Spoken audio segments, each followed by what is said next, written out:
Can you beat Hollow Knight without Greenpath?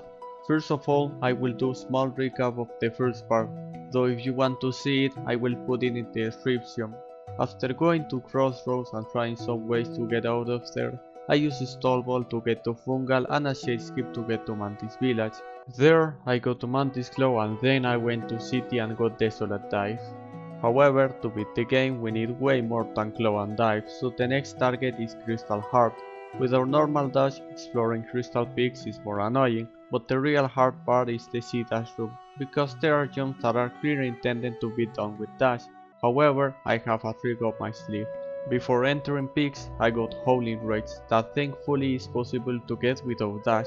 With this spell, it is possible to perform those jumps, although it is still far from easy. It was especially annoying because each time I failed, I had to save quit to the Crystal Guardian Veins and then Dream Nail some enemies to try again.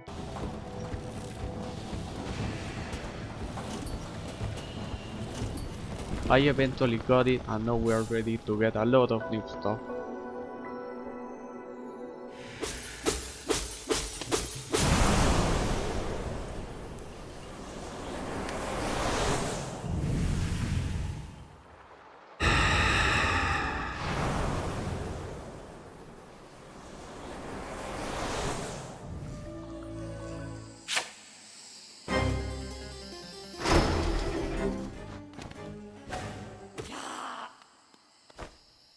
I also did a lot of more random stuff, but I decided to cut it out because it wasn't relevant for the progression of the game. From there I decided to go to Deepness in order to get the Trampas to get to Ancient Basin.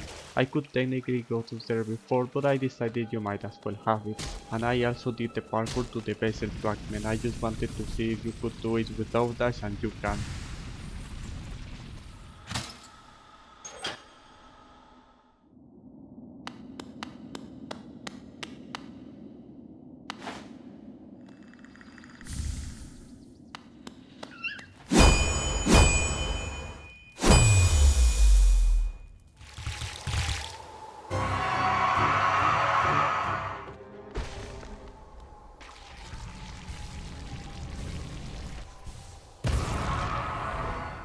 After defeating Broken Vessel, we have our shiny new Monarch Wings, a new ability that will be a substitute for dash through the entire challenge.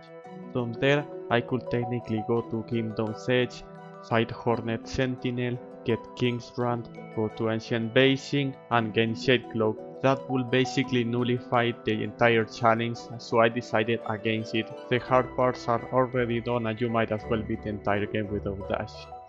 So we beat Dunk Defender, get his Masters, and we are practically ready to beat the game.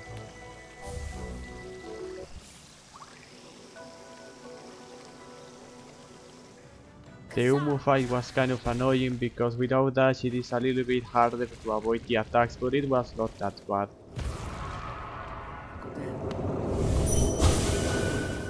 After that I returned to Deepness. I went to Distant Village and decided to deal with Hera the Beast. I did this cool skip with Crystal Dash and Monarch Wings that practically skips the whole section and you get directly to the Dreamer.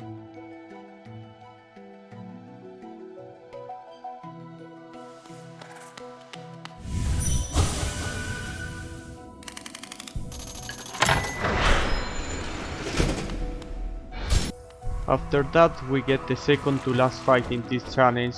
Watcher Knight is kind of a joke with Flugness.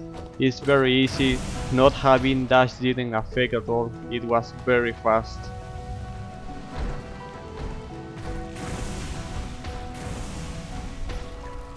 We get the last Dreamer and we are ready to fight the Hollow Knight.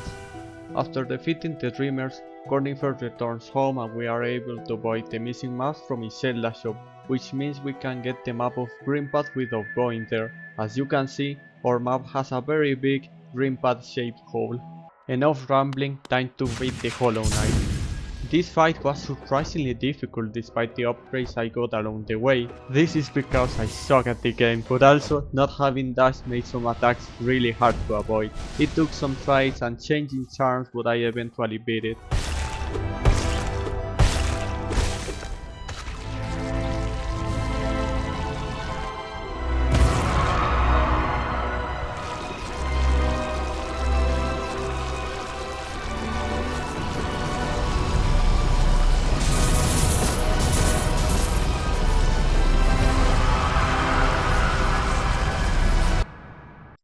So that was it. I really enjoyed doing this challenge. Having to think of ways to progress in the game was very fun, and I probably will continue doing these types of challenge.